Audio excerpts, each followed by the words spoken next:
mucho mi hermano, si lo hubieses conocido. Soy el menor de 4. 2 han fallecido. Queda el hermano mayor, Sergio, tiene 62 años, si no me equivoco, 62 o 63. Y yo que tengo 30, pero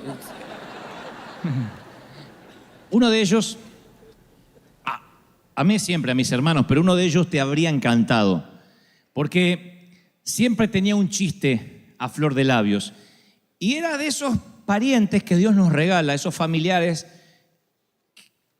que Dios nos lo da para que las fiestas no empiecen hasta que ellos no llegan. Son esos que son el alma de la fiesta. Él podía hacerse amigos de cualquiera, tenía un carisma que supongo que había heredado de mamá, de la vieja que siempre fue artista, y él creo que tenía ese alma de artista. Y tenía una simpatía, arrollador, fue predicador, ¿saben? Y uno de los buenos, un gran pastor. Fue un predicador, un pastor, un hombre de Dios. Y un día su iglesia atravesó una crisis. Él no era el pastor principal, era uno de los pastores asistentes, técnicamente. Y el hombre falló, su pastor falló. Por alguna razón él no lo pudo superar. Por alguna razón se apartó del Señor y se fue de la iglesia. Primero dejó la Biblia, después dejó la iglesia, después dejó la comunión con el Señor y se fue para nunca jamás regresar. Al poco tiempo nos enteramos que volvió a tomar, que volvió a beber y el alcohol hizo estragos. Empezó a adelgazar, empezó a estar triste, cada vez más gris. Las últimas veces que lo vi era la sombra de aquel Daniel a quien tanto yo quería parecerme cuando iba a ser grande. Y en el año 2013, 2 años atrás, promediando mayo, mi hermano mayor me llama y me da la noticia de que había tenido un infarto irreversible, obviamente un infarto masivo, y había partido, había fallecido en la ambulancia mientras que los paramédicos intentaban darle oxígeno, respiración. Daniel Marcelo Gebel, le dediqué el más reciente de los libros. Y yo he tratado de imaginarme los minutos finales de mi hermano viajando a alta velocidad por una ruta oscura en Buenos Aires, en una ambulancia, en una madrugada, con médicos dándole oxígeno. Y me preguntaré por siempre, o no sé si por siempre, sino hasta que esté allí en la eternidad, me preguntaré si tuvo esos minutos que él alegaba que iba a tener. Porque toda la familia, el resto que seguimos siendo cristianos, le decíamos, Daniel, ¿qué tal si tienes un accidente? ¿Qué tal si pierdes la vida? Tú has predicado, no te tengo que contar el mensaje de salvación. Y él decía, no, yo sé la verdad y sé que estoy haciendo las cosas mal. Sé que estoy fuera de Dios, sé que mi vida no está correcta, pero estoy seguro que Dios me va a dar unos últimos minutos para arrepentirme. Y yo le decía, ¿y qué si no te da esos minutos? Dios me lo va a dar, tranquilo Dante. ¿Qué si no te lo da? Dios me lo va a dar. Así que se imaginan que lo primero que pensé es si tuvo esos minutos antes de morir. Me lo imaginé a Daniel con la última imagen que se llevaría de su paso fugaz por esta tierra, que era el techo de una ambulancia y unos cuantos desconocidos sobre él intentándole dar oxígeno. Y tal vez tu corazón no esté dando su último latido, pero sí hoy llegaste a este servicio con tus últimos ahorros, la última solución, la última pizca de café, el último crédito, la última oportunidad, el último análisis. Siempre llegamos a lo último de algo, la última onza de paciencia. Tenemos temor a que nos demanden, temor a terminar últimos, temor a perder los ahorros. Ese bulto en el pecho o en el antebrazo nos produce cierta preocupación. Ese lunar no nos gusta nada. Ese tipo que se mudó en la cuadra no nos da tranquilidad. Y entonces empezamos a tener miedo, empezamos a tener temor.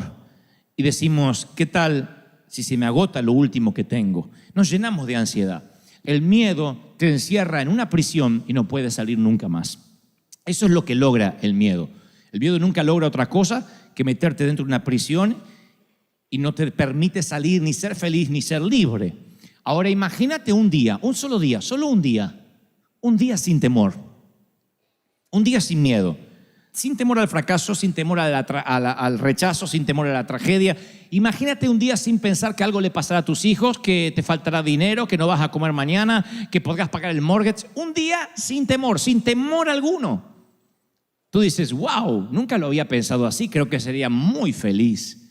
Y por eso el Señor preguntó, ¿por qué teméis? ¿Por qué tienes miedo? ¿Por qué tienen miedo? Lanza la pregunta a los muchachos que estaban mojados y empapados en medio de una tormenta. Preguntarle por qué tienen miedo en medio de una tormenta atroz es como que un nadador le pregunte a otro, ¿por qué estás mojado? Porque es lógico que tenga miedo. Se supone que estamos en una tormenta y se supone que tengamos miedo. Los hombres escuchan la pregunta y están muy serios. El crucero acaba de convertirse en una pesadilla aterradora. Y así es como uno de ellos recuerda el viaje. Dice, luego el maestro Jesús subió a la barca y lo siguieron los discípulos. De repente se levantó en el lago una tormenta tan fuerte que las olas inundaban la barca. Mateo 8:23. Escuchen este detalle, no se lo pierdan, por favor. De repente, una gran tormenta se desató en el mar. No todas las tormentas vienen de repente. En la pradera los agricultores ven los cambios de nubes y dicen, me parece que va a llover. Los que saben de tormentas dicen, mi mamá decía, me está doliendo la cadera, va a llover. Nunca supe cómo se conectaba la cadera con el clima, pero no fallaba la vieja. Era un barómetro. Ella decía, me duele la cadera, va a llover. Nunca usamos servicio meteorológico. La gente venía a decirle, Nelly, ¿le duele la cadera? Sí, ¿para cuándo? Para mañana. Y se venía la tormenta. Sin embargo, dice el apóstol, no, que esta tormenta saltó como un león desde el césped, de golpe, agazapada. Y Pedro y Juan luchan, son pescadores. Y el oficio les hace hacer que traten de mantener la vela lo más abajo posible. Mateo es recaudador de impuestos. Mateo trabaja en el IRS. Sabe tanto de velas, barcos y tormentas como yo de japonés, mandarín e inglés. Así que Mateo, el único esfuerzo que hace es por no vomitar o vomitar lo menos posible. La Biblia no dice que haya vomitado. Y él hubiese preferido relatar la historia de la siguiente forma, decir, y Jesús subió a la barca y entonces un arco iris apareció y vieron una bandada de palomas en formación de cruz. Esa hubiese sido una historia poética del Señor. Sin embargo, dice, el Señor se sube a la barca y se levanta una tormenta tan fuerte que las olas inundaban la barca con el Señor arriba. Esto me enseña una lección, señores. Subirse a la barca con Cristo puede implicar que tengas que mojarte con Él. Y no aprender o no entender este principio o este concepto básico nos causará muchos dolores de cabeza. Yo provengo de una iglesia donde se nos enseñó que si tu vida empezaba a tener tormentas es porque te habías alejado del Señor. A saber, por ejemplo, entrabas a la iglesia, mi mamá entraba con el dolor de cadera, que lo único que hacía es hacer un bien a la comunidad porque estaba haciendo el servicio meteorológico para el barrio, y ella decía, me duele la cadera. El pastor decía, no está bien con el Señor. Algo debe estar haciendo mal, si no tendría por qué estar enferma. Y los seguidores de Jesús se enferman de malaria, entierran a sus hijos, luchan con adicciones, se enfrentan temores. No es la falta de tormenta lo que los distingue, sino que Jesús está en medio de esas tormentas. No es que no van a tener tormenta, porque cuando nos enteramos que un misionero fue ajusticiado, o que perdió uno de sus hijos, o que un cristiano tuvo un accidente, decimos, ay, ¿cómo Dios? Pero eso es lo que no entiendo de Dios, si servía al Señor. La Biblia no dice que estaremos exentos de tormentas, pero sí promete que nada nos puede pasar si Él está en la tormenta. Y ustedes dicen, pero ¿cómo no me puede pasar nada malo si les pasa cosas malas? Pero el Señor vuelve a decir, quiero que entiendas lo siguiente, a lo mejor la tormenta es espantosa, a lo mejor la nube se pone tan negra que dices voy a morir, pero nada va a salirse de mis manos ni de mis planes porque yo estoy al control y yo soy el que invito. ¿Lo creen, sí o no? Ahora, dice Marcos agrega unos detalles muy curiosos. Dice, Jesús estaba en la popa, durmiendo sobre un cabezal. El cabezal es un no es un almohadón mullido, no es un cojincito. Es una bolsa de cuero llena de harina que se usa para estabilizar la barca, que lo suelen utilizar todavía los pescadores del Mediterráneo. Así que estaba con la cabeza durmiendo allí, y esa siesta preocupa a sus discípulos. Y le dicen, esto es lo que le dicen: Maestro, ¿no ves que perecemos? En otra versión dice, ¿no tienes cuidado de que nos morimos? Versión Dante habla hoy, ¿te importa un cuerno que nos vamos a ahogar? ¿No te importa? A mí me suena como esa reprimenda de algunas mujeres que dicen, ¿ves? Nunca cambias. Como si ellos tuviesen un background para decir eso. ¿Ves? El mismo sucio. ¿Ves? El mismo muerto de hambre. Es como que no te importa, como diciendo, ya es la tercera, cuarta vez que te enganchamos que no te importa. No tienes cuidado. Eso es lo que hace el temor. El temor lo que hace es sacar nuestros colmillos, porque el temor corroe nuestra confianza en la bondad de Dios. Lo erosiona. Nos va drenando nuestra confianza en la bondad de Dios. Nos llenamos de miedo y perdemos el control. Y perder el control es lo que más miedo nos da cuando no tenemos el control de las cosas. Mamá, además de ser madre, esposa, hija y abuela, era controladora de la vida de todo el mundo. Ella podía controlar todo. Todo lo que había en su universo, que era el techo de la casa donde yo vivía, estaba bajo su control. Lo que se iba a comer, el calzón no se cambiaba si mamá no lo disponía. Ahí no se bañaba cuando alguien quería bañarse, si mamá no daba la orden. Y papá entendió eso desde que se casó con mamá. Por eso papá acuñó la frase, no sé, pregúntale a tu madre. Esa era la frase. Papá se declaró incompetente en la causa desde que se casó con la vieja.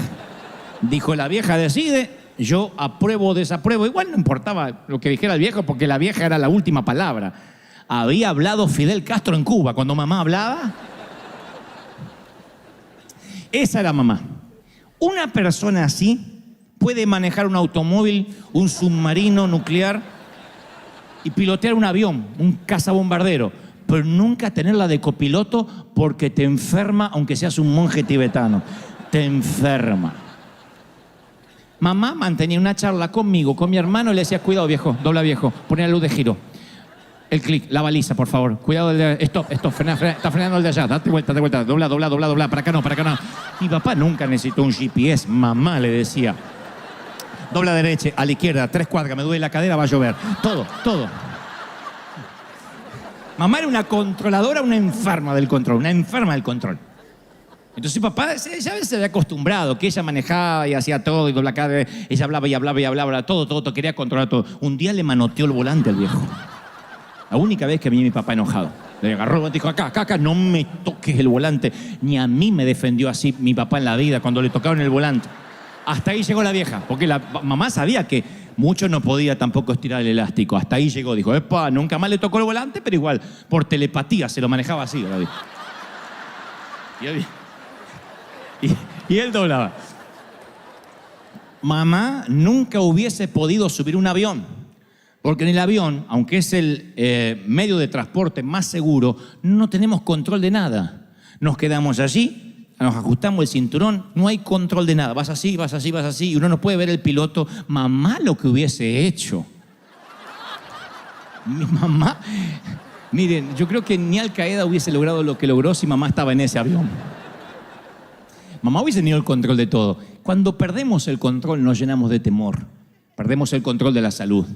Perdemos el control de las finanzas. Mientras tengamos un poquito de control, la fe no es tal. La gente dice, no, yo sé que Dios me va a sanar. Aparte me dijo el médico que con este medicamento, con esta quimio me voy a sanar. Yo sé que Dios está conmigo, porque aparte me lo dijo el contador, que no todo está perdido, que puede arreglar todavía los papeles. Mientras que haya una esperanza de que todavía tengo el control, no tenemos temor. Pero llega un momento en que llega la carta del banco y te dice que estás fuera, que eres historia, 5 días para desalojar. O el diagnóstico, no podemos hacer nada. Vaya a casa y pase los últimos días con su familia. O el día que nos enteramos de que el amor se fumó. O el día que nos enteramos que finalmente lo que temíamos ocurrió y no hay esperanza. Y cuando se acaba nuestra esperanza de control, es allí cuando decimos como las hermanas de Lázaro: ¡Ja! Yo lo único que quería es que lo hicieras, que sanaras a mi hermano, pero no estuviste aquí. ¿No ves que mi hermano se murió? ¿No ves que perecemos? Y la fe de resurrección es la que abandonamos. Pensamos que el Señor, hasta Dios tiene un límite. Hasta Dios puede hacer milagros, pero bueno, no tan al límite. Y yo recuerdo de mi mamá todas las frases que ella tenía, una detrás de la otra, muchos clichés, muchas frases.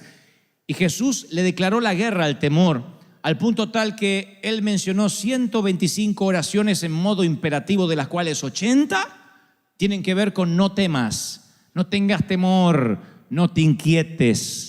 Y en toda la Biblia, desde Génesis hasta Apocalipsis, la palabra no temas figura, adivinen, 365 veces. Podría figurar 364 veces si estaría bien, o ¿qué tal 366?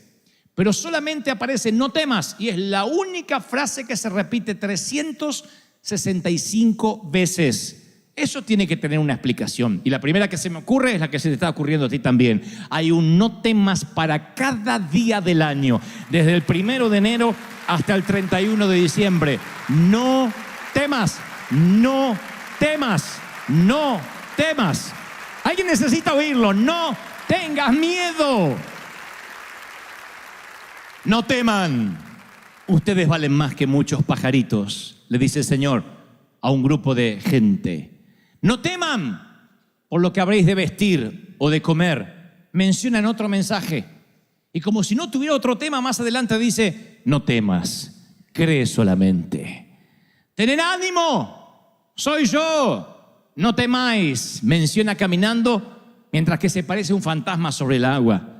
No temáis a los que matan el cuerpo. Preocupaos si pudieran quitarte el alma, pero no temas por el cuerpo. Le dice a su grupo íntimo: no temas, manada pequeña, a un anillo más grande, ya es un círculo un poquito más grande, porque vuestro Padre os ha placido daros el reino. No se turbe vuestro corazón, ni tenga miedo, le dice un padre desesperado. Luego hay una gran multitud y dice: y oiréis de guerra y de rumores de guerra, mas ustedes no teman, no tengan miedo. Va a ser un milagro. Jesús se le acerca, lo toca y le dije: levantaos. Y los leprosos que nadie los tocaba, dice: ¡hey! No teman. Cuando el Señor ascendió a los cielos, si pudieras haber hablado con cualquiera de los discípulos, le preguntarías: ¿qué frase repetía una y otra vez? No será levántate, ni serás poderoso, ni los ungiré. Es: no tengas miedo. ¿Por qué tienen miedo? Hombres de poca fe. Yo estoy en la barca, estoy en tu vida. ¿Me veas o no me veas? Y si cuando a la altura de los ojos me tratas de buscar y no estoy, búscame entre los cabezales, quizás esté echando una siesta. Si no estoy en estribor, estaré en la proa, a babor, en algún lado en el barco, pero no me bajo del barco si tú estás arriba. Y más, si yo te invité a navegar, yo no me bajo del barco. No tengas temor.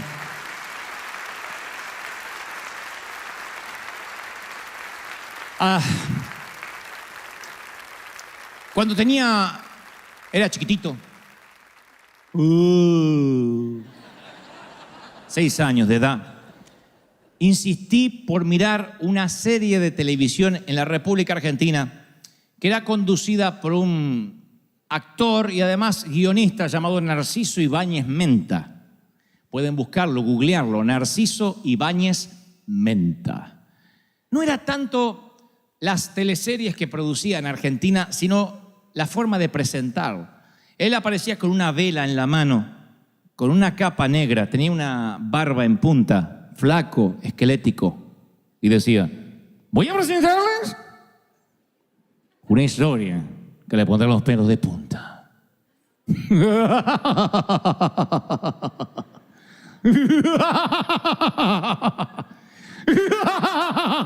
¡Oh! Yo me hacía encima, nunca fui estreñido de vientre por esa serie, por esa. ¡Ah! Me orinaba en los pantalones. Lo que vamos a ver ahora Es el regreso. Así hablaba. El regreso del monstruo. Y hubo una remake de ese regreso del monstruo llamado El Pulpo Negro. Que se trataba de un asesino serial que mataba gente, le dejaba como marca personal un pulpo negro encima del cadáver.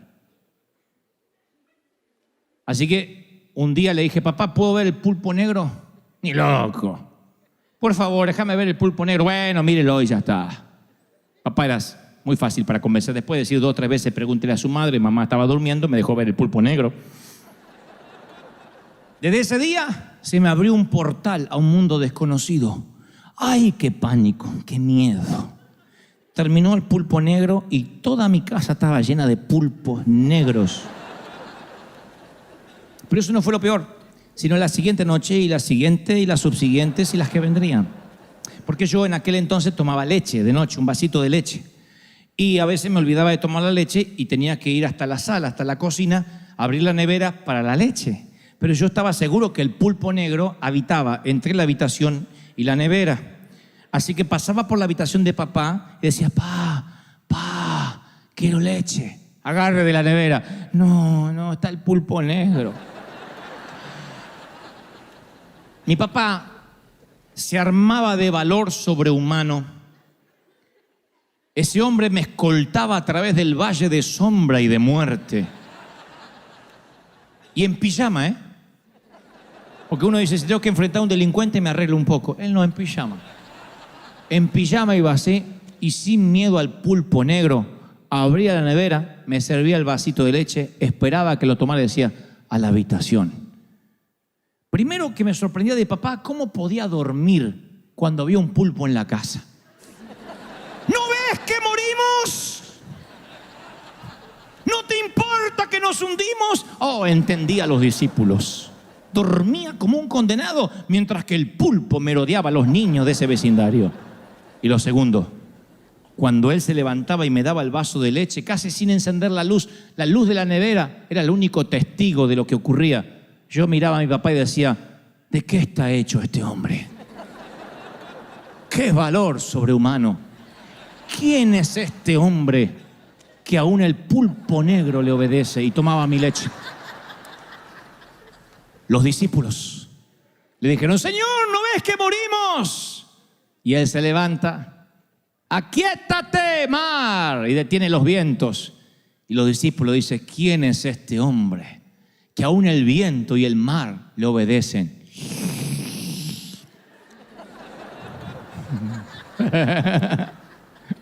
¿Entendieron?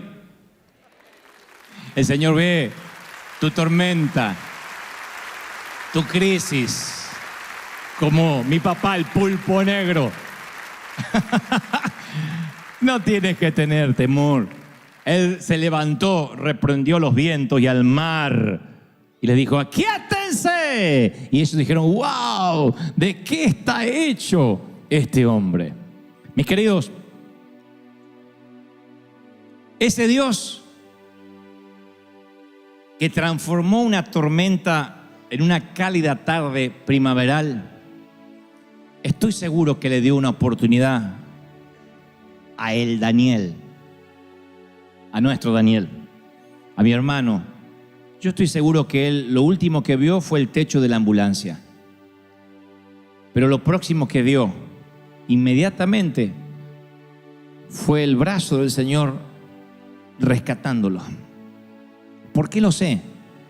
Porque no importa cuánto dure una tormenta, si el Señor está allí. Y mi propio hermano decía, yo sé en lo que he creído. Sé que estoy haciendo las cosas mal, pero sé la verdad. Mi otro hermano mayor, Sergio, me llama hace unos meses atrás y me dice, Dante, yo no soy místico, no soy de tener sueños, pero soñé a Daniel, o lo vi, lo visioné. Dijo, entró por la puerta de casa y no estaba flaco como cuando murió. Estaba como cuando tenía 20 y tantos años, con esos dientes blancos todavía. Y estaba vestido de blanco al tono, con un sombrero de capitán, como quien se va a navegar en un plácido velero en el mar Caribe. Entró y me dijo, Sergio, dile a todos que llegué y los esperó. Y luego se dio vuelta, dice, y vi su espalda grandota, porque yo siempre lo veía flaquito a lo último, y él estaba con su espalda